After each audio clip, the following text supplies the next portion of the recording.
This video is brought to you by Factor. Go to factormeals.com/Murrell 50 off for a special offer and stay tuned after the video for more info. Hello everybody, I'm Dan Murrell here with my review of Iron Lung. Yes, I know it's delayed. I'm still catching up on stuff that I missed while I was at the Sundance Film Festival, but this has been the movie that I've heard the most from people that they wanted to know what I thought of, so when I got back into town, I made it a priority to see it.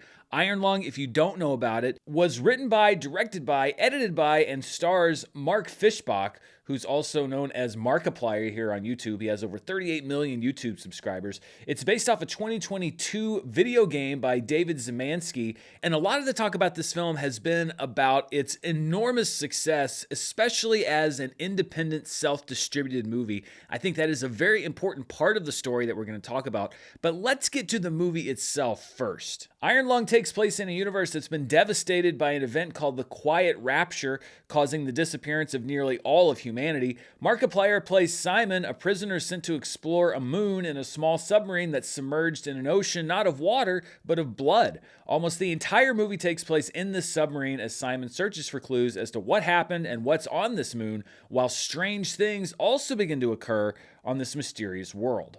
Iron Lung was made for about $3 million, which makes sense when you watch the movie, not because it looks cheap, but because nearly the entire movie is in this one very confined setting, one set that you have to build with one actor. I think that the movie itself actually looks pretty good, especially when you consider the budget. I think it's shot pretty well, and there are some creature and blood effects that I think are pretty well done. On the technical side, really, my only issue was the sound mixing. I think at times there were some things that were difficult to understand in moments where I think I was supposed to understand what was being said.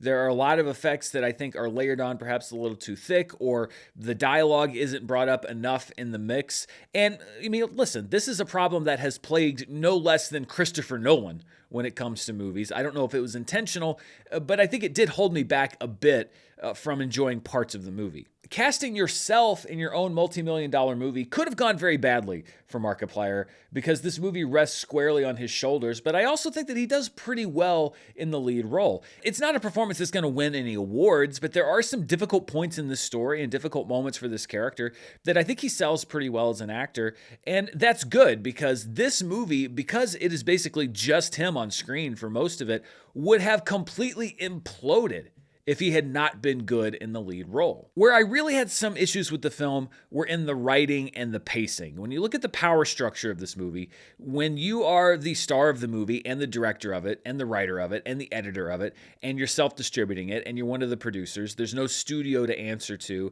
I think that the end product is at least at risk of becoming a little myopic and a little self-indulgent. And I did feel both of those things when I was watching Iron Lung. Now, full disclosure here, I don't watch Markiplier's channel. It's just not necessarily in an avenue of YouTube where I usually go. Plus, I don't watch a lot of YouTube in general. I'm making stuff for YouTube, and I haven't played the game. So I didn't come into this movie with a huge bank of knowledge on either front. And there are plenty of people that I'm sure would say, okay, well then this movie wasn't made for you. And, you know, I can see why you would make that point. But I also think that a movie can be made in a way that pleases existing fans and also new fans, especially when you are breaking out into such a wide release. I'm sure that there are people who are very well versed in the game that have played it that probably enjoyed the movie more than I did because, well, they knew what was going on. But I didn't always. And that's something that I think you have to consider anytime you're doing an adaptation. I will acknowledge it is a tricky balance. The basic premise is set up very clearly, but I often found myself wondering what exactly was supposed to be happening and why it was important. And it's not because the movie rushes through all that stuff. On the contrary, I think that Iron Lung could have used some significant tightening in the edit. This movie's a little over 2 hours long. I think it would have been a better movie at about an hour and a half, an hour and 40 minutes long. There are stretches of this movie where you are just watching Simon do things where it feels like you're watching somebody else play a video game and not really toward an objective. You're just watching them play it.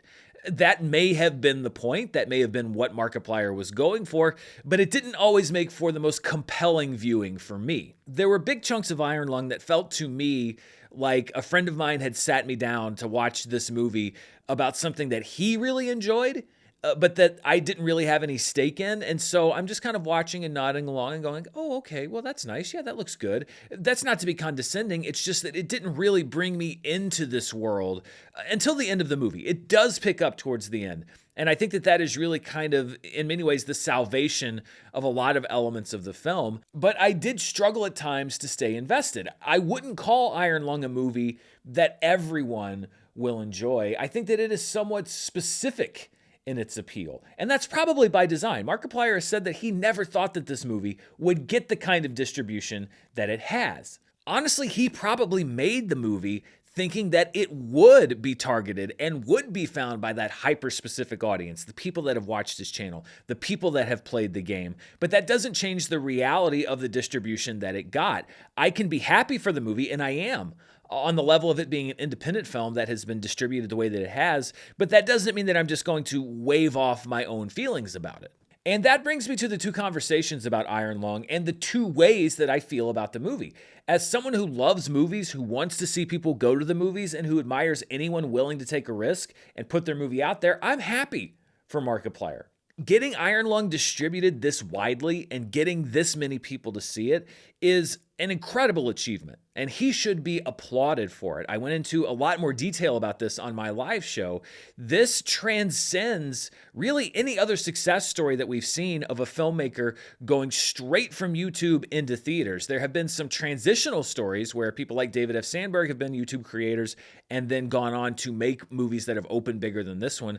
But I think that this is probably the biggest jump straight from YouTube to movies, and I think that it's great. I think it's great for the platform. I'm happy for him as a creator, and I think that it only does positive things for other creators that might want to invest in making movies of their own and activating their audience to go and see them. But as a movie, I can't say that I was wowed by Iron Lung in the same way. It's not that it's a poorly made film. I think that it's actually a well-made film.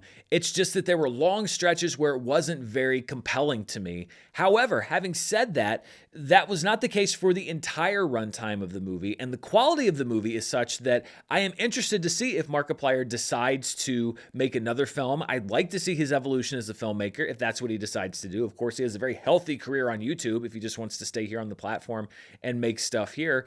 But I think that this is not the end product for me, for him as a filmmaker. I think that this is a great first step on a filmmaking and on a craft level, and on a distribution level, this is an incredible first step because he's gotten this movie out in front of so many people. So on my personal rating scale, I really can't go higher than it's fine for this movie. There were just too many things that I didn't engage with in addition to the things that I did.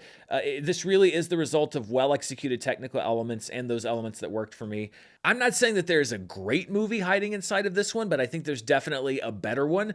And my advice as a critic, which by the way, Markiplier doesn't need because he is plenty successful with this movie. But if I were to offer any advice, it would be to continue on the same road, bring that same commitment to the next film, but maybe expand the team a little bit more. Find some more collaborators that you trust. If you didn't do it this time, perhaps show the film to some parties that were less engaged with the movie, less engaged with the source material, and be open to that feedback. And you know what? If you don't want to take that feedback and still want to make the movie you want to make, that's fine too. So those are my thoughts on Iron Lung. What do you think? Did you check it out in theaters? Let me know down in the comments below. And before we go, I want to thank the sponsor for this review, Factor. It's winter, it's cold, you're probably still sore from shoveling your driveway. The last thing you want to do is spend even more energy making a meal from scratch or driving to the store in the snow.